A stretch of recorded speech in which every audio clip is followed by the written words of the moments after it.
Dahil naman sa pag-usbong ng teknolohiya at pagyabong ng salitang Ingles, tila tumatamlay na raw ang paggamit ng mga Pilipino sa wikang pambansa. Kaya naman inilunsad ang isang website ng kampanya para muli nating mahalin at pagyamanin pa ang ating wika. Balitang hatid ni Sherry Ann Torres. Sa panahon ngayon, sanay ka pa rin bang magsalita sa purong wikang Filipino? Alam mo pa ba ang ibig sabihin ng ilang salitang hindi na madalas gamitin? Nakakapagpabagabag. Para sa akin po yung meaning niya, yung parang parang nakakapagduda, ganun. Yeso. Chok. Ang henerasyong ito tila masasanang araw sa estilo ng komunikasyong ginagamitan ng teknolohiya at Ingles ang pangunahing wika. So, imbis na mapaunlad yung pambansang wika, yung teknolohiya ng komunikasyon nagiging kalaban ng pagbuo ng pambansang wika.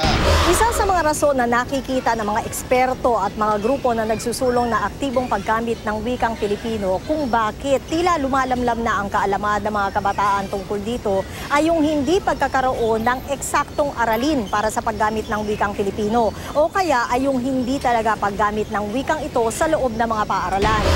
Bakit nga ba tinanggal yung Filipino sa curriculum, di ba? Dapat yung government sinusuportahan. Kung walang libro na in Filipino, paano mo mapapayaman yung paggamit ng Filipino? Sa gitna ng pagtamlay na interes na maraming Pilipino sa paggamit ng sarili nating wika, inilunsad ng Google Philippines ang proyektong Love Your Language. Simula ngayong buwan ng wika, bukas na ang Google Translate community website sa lahat ng gusto magbigay ng mga salitang Filipino at Cebuano at ang katumbas nito sa wikang Ingles. Gusto lang namin ay magbigyan ng tamang representasyon ang lengguwahe natin sa online, sa web.